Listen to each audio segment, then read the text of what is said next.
Well, look, stuff like this, I don't know what I want to say about it because I'm not surprised. A New Mexico judge, Democrat, he resigned because ICE arrested a member of Tren de Aragua in his home. And I know you already know this point before I bring in Sarah.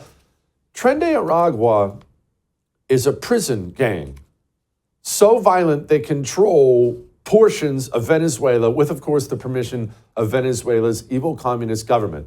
And they're so violent and so nasty that Venezuela's communist government shipped them, as many as they could, to the United States of America. Joe Biden let them all in. And now there's a New Mexico Democrat that, is he renting to him? Joining me now, Sara Gonzales, host of Unfiltered on Blaze TV. Sarah, I'm not even surprised. Democrats, this is their party. It is their party. And you know what, Jesse? First of all, I appreciate you having me on to speak as a position of authority on this matter, being that my last name is Gonzales. And I would just say I at least can appreciate that these people, for so long, we have told them, why don't you house these people? Why don't you have all of these illegals? Why don't you put them in your home? Because the argument was, of course, that they're so good for this country. Well, you guys house them. At least now they're doing that. They're housing literal violent Venezuelan gang criminals in their homes. Listen, I just ask for consistency. I would say that this guy is probably not too bright, but at least consistent with his policy. Yeah, no doubt about it. I do have a question about setting aside the whole national disgrace part of the Democrat Party. Politically, are they making a mistake? Senator Van Hollen, who went down to El Salvador to love on that MS-13 guy, here he was trying to clean up his boo-boo. Worried, though, that you are sticking your neck out for somebody who maybe down the line is proven to be connected to MS-13. I want to be very clear. I'm not vouching for the man. I'm vouching for the man's rights, his constitutional rights to due process. Sarah, obviously, Van Hollen doesn't care about his rights or due process or any of those other things. Democrats have decided this guy is the new symbol, but isn't that a mistake when you look at the poll numbers for how the country thinks about illegal immigration right now? Well, Jesse, I'm trying to decide how I want to answer this question, because if there are any Democrats who are listening, I would like for them to know that, no, it is not a mistake. Please continue advocating for these literal criminals, and they will never win another election again.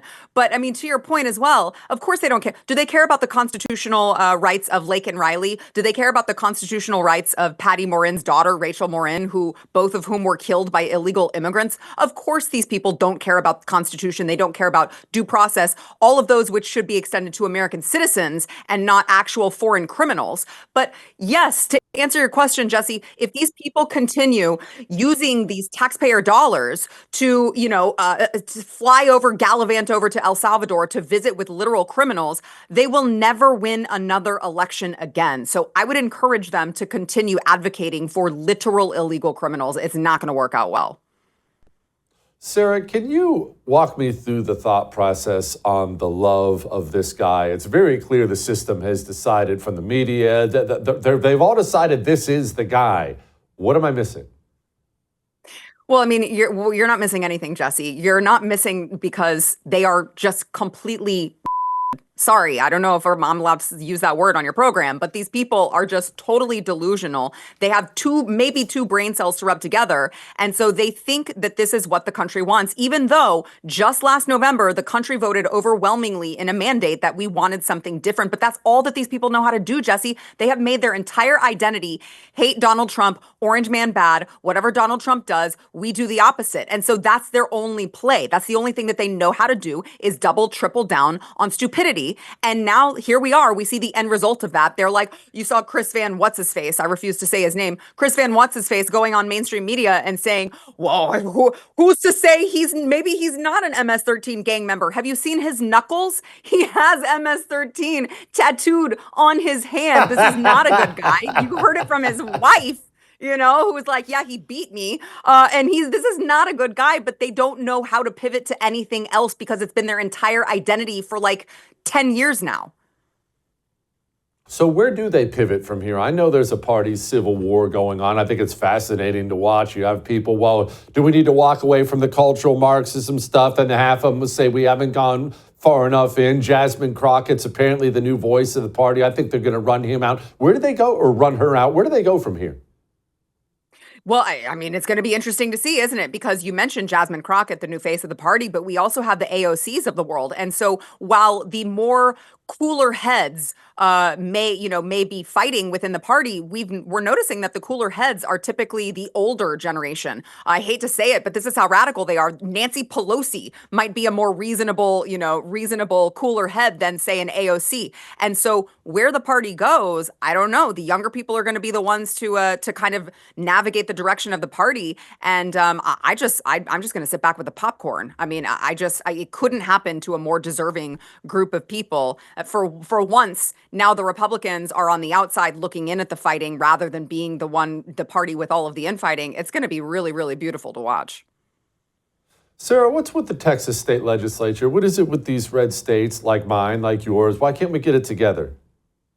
Oh my God, they suck, Jesse. They suck. They're terrible. The problem is that there are people who go into these red states and they know that the only way that they can win in their districts is to run as a Republican, even though they're not actually one. And so it's not just Texas. I talk about this all the time, and people think this is just a Texas problem. This is a nationwide problem in so many red states across the country who people don't pay attention. You have the average voter who thinks that the presidential election matters way more than local. That is not so. And so you have these Democrat operatives who are masquerading as Republicans who actually end up getting into office. And what ends up happening in all of these states is the same thing that's happening in Texas, which is the Democrats are actually running the show. So while the voters showed up and voted overwhelmingly for Republicans to rule the roost, the Republicans are actually not Republicans. There's only a handful of them. And so the RINOs end up giving the power to, of course, the Democrats. The Democrats are in control of the Texas House. It is just a total disgrace. And I think we need another bloodbath at the primaries come next session to weed out the rest of these RINOs that are left over from the Bush era.